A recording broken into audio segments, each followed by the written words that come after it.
We were kind of stuck there for a minute. Like I couldn't turn the video off, but that's okay. We are back. It's the Art of AI podcast. I'm Mike Polite. As always, I'm joined by Mr. Chad Lukens. 1010101. I don't know what that means. I know it's Doesn't mean binary. anything. I just random ones and zeros this time. Okay. I didn't think that Yeah. meant anything. It would have to be a little bit longer to mean anything anyway. So yeah. I'm pretty sure I got an 8-bit byte in there. I think that it could be an IP address. Part of an IP address. All right. So we're here. It's Thursday, and today we're talking about that post-sales glow. We're talking about processes and procedures. What happens after the prospect says yes?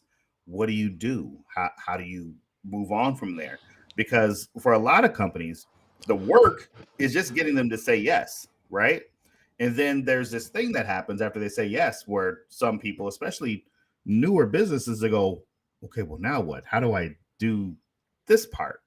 And so today I'm going to have Chad talk about some of the things that we can automate, some of the best practices that you can get into in order to make sure that you have a fantastic post-sales experience for your customers, while at the same time limiting the number of bottlenecks that you run into in your fulfillment so that you can continue to sell and sell and sell.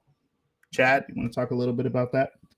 Yeah, I mean, well, actually, I would say that from an operational perspective, even before the final yes, right? One of the things you can automate to make it really quick and easy for your sales staff to close them and finalize that close is to, whatever contracts you're using, or, I'm assuming you're, using a contract. If they're just going to a form, filling it out and giving you a credit card or something, that's a different story. But let's just say you use a contract, you can automate sending that contract out, right?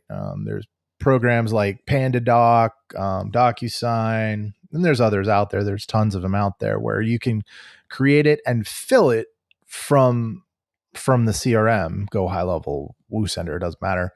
So when it's time to get the contract going, you click a button, it fires it off, and you confirm that they got it, and you have them fill it out, and boom, there you go, right? And so, Right.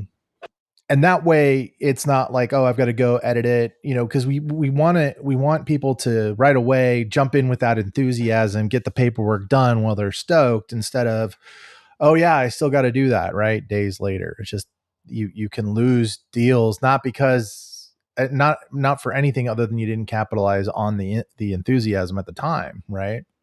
Right. And so that's the first step, right? And then just because you've closed them, you need to keep in contact, right? So once they get past the close phase, they've signed the document, then it's like onboarding, right? What are you going to do for onboarding? What does it take to onboard? Now, you can, depending on how you've got this set up, you can have the document itself that we just sent from the sales pipeline, push them into a support pipeline or a support, system, whatever you're using. And then that is where we, would then take over with some automation. Great. Here are the things you need to do. And then depending on how they, what that looks like, you could have different mile markers that when they do something, it triggers them to move to another reminder, or removes the one thing. Hey, great. You did this one thing. Let's move on to the next thing, which could be scheduling your appointment, filling out documents, that kind of thing. So that's just the contracting phase then too, right? So first thing is we got to get payment, right? Or however we're going to establish that payment, getting that contract or agreement, whatever it is that's going to be actually happening here with that. And then when it comes, so after you get the payment, you're rolling into the onboarding process. And this is typically where you have other staff who are going to be dealing with that particular person. Now, if you're a solopreneur, this staff might be you, right? But ideally, you want to be able to focus on sales while you have somebody else take care of the fulfillment piece. So, how do we make sure that the information that was transferred to the salesperson makes it over to the onboarding and to the fulfillment team?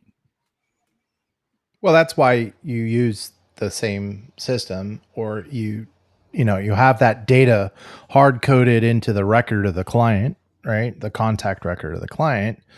And then that can transfer it into what other system you want, whatever information, custom fields, almost every, whether you're using a help desk like Zendesk or, for support or anything like that, there's usually custom field options and you can just shove that data over there and then make decisions, have the system make decisions based on that information. Now, would I, and one of the most important things and one of the things that helps the retention the most is continually communicating, right? And that's where the automation comes in. Really, it's like, hey, you're at this stage in our development or our project. This is happening. And you can use, like, in Go high level, use pipeline stages, or WooSender use pipeline stages to have those messages go out. But that will help keep them integrated. The other thing is that once you're working with the client, once you're running through, their what their needs are, and you're starting to provide services, automate a survey that goes out once or twice a month. That you automatically send the survey. One of the things that we did, one of the things that helps with is if you're using credit cards, it'll help nullify chargebacks, right? Because if you can go to say, look, we've got 100 satisfied, they've been with us for 10 months. Every month we put out a satisfaction survey. Are you satisfied? Yes or no? Do you have any notes?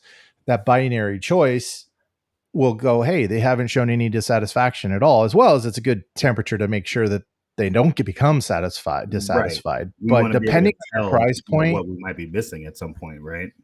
exactly. But depending on your price point, people have a tendency to just charge back rather than cancel, and rather than deal with the charge, and that gives you a little ammunition against those chargebacks. It's like, look, every month we've sent out a request, and even if they don't respond, that in itself is a response. They have not filled out any of these requests. Every time we send out a new survey, and they've never filled out a survey, but here's the record of everything that I've sent.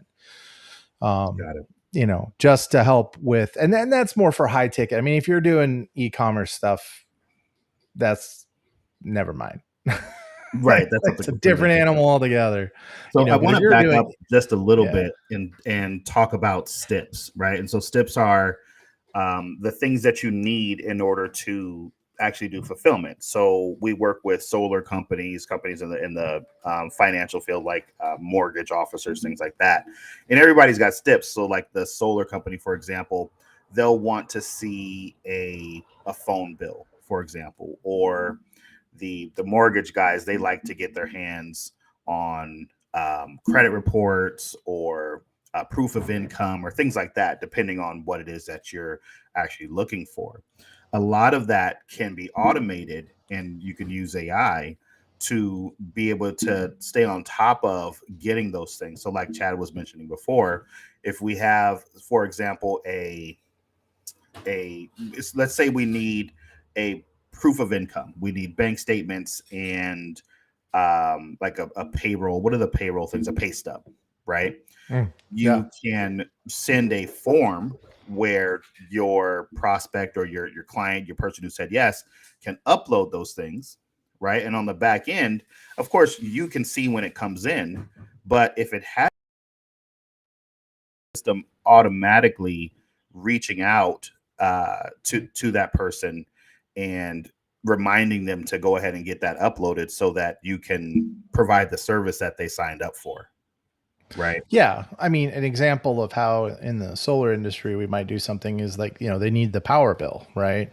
So typically the way I would do that is, now I like to get them booked. Some companies will want the power bill before they book them. I prefer to get the appointment before we actually ask for power bills, because typically speaking, if you remind them enough, they'll come to the meeting. We try and that's what we do is we try and prompt them to fill it out, upload that, hey, here's the link, and depending on whether or not it's uploaded, you can make decisions. Okay, they've uploaded it. So now let's move into the campaign that says, thank you for uploading your documents. We appreciate it. Looking forward to our meeting. Boom, done. And so those are some of the automations that you can create to help manage the workflow as you go. And one of the things that I would caution is don't try and automate too much up front, because there's a curve, right? So, I mean, if you think about it, with when it comes to automation, it takes time to set up. So the time that it has to set up needs to have an ROI of time that makes sense, right? So I'm not going to spend 3 weeks building something that saves me a minute of time, right? And sometimes time isn't the issue. Sometimes focus, organization, those are different reasons to do it, right? People are inherently inconsistent when they do things. That's just human nature. So if there's something that's like, I'm constantly just, and it's usually, again, you relate it to time, the fact that it takes you time and you're wasting time doing this stuff. But if it's not consistent, if you're doing it quickly and it's not that much time, but man, it's just all over the map, and I forget I use an uppercase here, lowercase there, or I'm doing something weird on a regular basis, then you start looking at automation. Typically, there are some basic things like switching it over to another account, another system. Those are things that you might want to automate.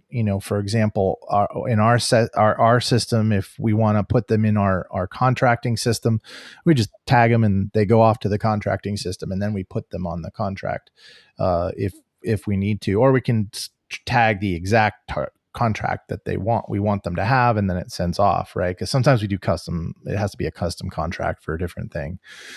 But if it's a typical contract, it's automatic. So boom, there you go. What does that save? That saves, you have to go in, grab the contract, enter the data again for that same person. You have the data, but why manually enter it, right? Right. However, trying to make it so that you never have to talk to the person to upload a document, is it worth the time? Is it worth the time? Are you doing enough volume? If you have enough people, right? And that's the other thing. The more people you have, the harder it is to do this, get them all to do the same thing the same way every time, right? And that at that point, then that 5 minutes, let's say it says 3 to 5 minutes. It's not just 3 to 5 minutes. If you have 10 people, that's an hour, right? 5 minutes times 10. So you got 50 minutes, almost an hour of time that you've recovered, right? Perfect example is I used to work in the hospital, and we had power tests every week, once a week, to test the backup generators. Mm-hmm. And what would happen is pretty much every computer would be shut down and then come back up, right? Now, in that process, we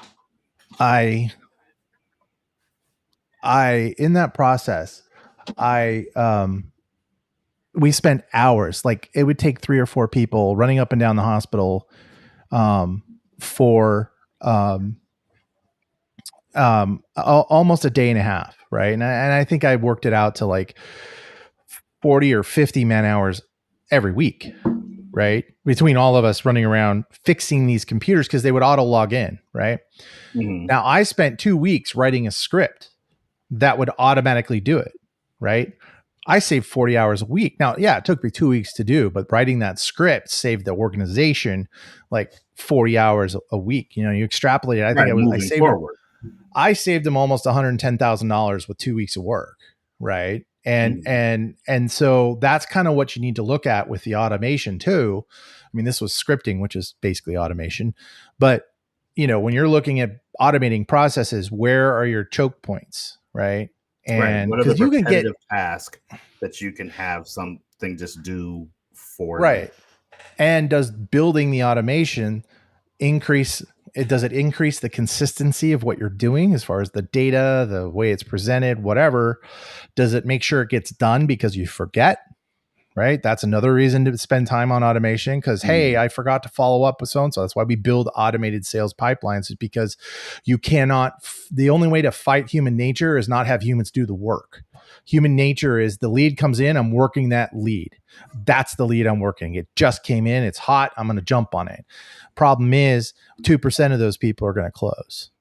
That's statistically proven. Most of your closes are between, the 5th and the 12th contact. Those are where most of your deals lie. But the problem is salespeople struggle in follow up because it's like you've constantly got this noise, the dinging bell of the phone or whatever of new leads that have come in, and they're working those and then slowly working their way back, and then they get distracted and they don't, lose track of where they're at, all that stuff. The beauty of automation in that sales process is to, take it out of their hands, does the basic follow up, and then when they engage, if the AI doesn't know what to do with it or whatever, then the person jumps in and starts talking to them, right? Right. And that is another reason that you would spend some time on it. And some automations are quick and dirty. It doesn't take a lot of time and it's worth it, right? Right. Automating moving from one system to another, it's definitely, definitely something that you could easily do quickly from any system, fairly straightforward. So automation for repetitive tasks, collecting information, those types of things. That's what we're looking to automate.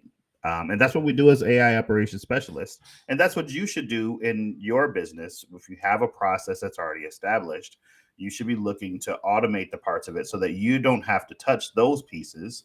You can move on and do the part that you actually need the human touch for, right? That's right. Okay. Well, I think that's it for today.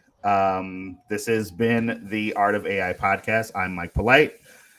And I'm going to ask Chad if he has anything to say in the way of parting words. I do. 10101101010110111010. We'll see you guys next time.